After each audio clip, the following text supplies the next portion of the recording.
Sa gitna ng mga kumakalat na usap-usapan online, nilinaw ng ilang source na walang balak ang ABS-CBN na bilhin ng All TV na pag-aari ng Advanced Media Broadcasting System ng Pamilya Villar. Ayon sa ulat, nananatiling nakatuon ng Kapamilya Network sa kasalukuyan nitong estratehiya sa industriya ng media. Sa mga nakaraang taon, unti-unting nakabawi ang ABS-CBN sa pamamagitan ng partnership, digital platforms, content licensing at block time agreement sa iba't ibang network. Dahil dito, sinasabing hindi na kinakailangan ng kumpanya na bumili pa ng ibang istasyon upang mapalawak ang kanilang operasyon at maabot ang mas maraming manonood.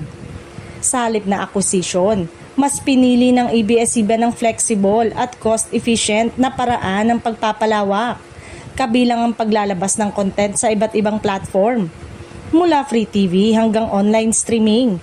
Ito ang naging susi upang manatili itong isa sa pinakamalakas na content producer sa bansa, kahit wala itong prangkisa sa free-to-air broadcasting. Samantala, nagpasalamat naman umano ang kampo ni Manny Villar sa ABS-CBN dahil sa pagbibigay ng lisensya upang maipalabas sa All TV ang ilang programa ng Kapamilya Network.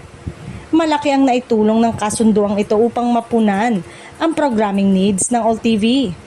Sa tulong ng content sharing agreement, nagkaroon ng mas matibay na lineup ang All TV, lalo na sa panahong patuloy pa itong bumubuo ng sariling identity at audience base.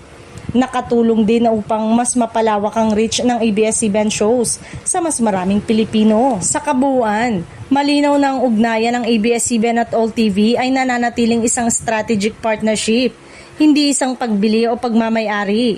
Sa ganitong setup, parehong nakikinabang ang dalawang panig habang patuloy na nagbabago ang landscape ng media sa Pilipinas.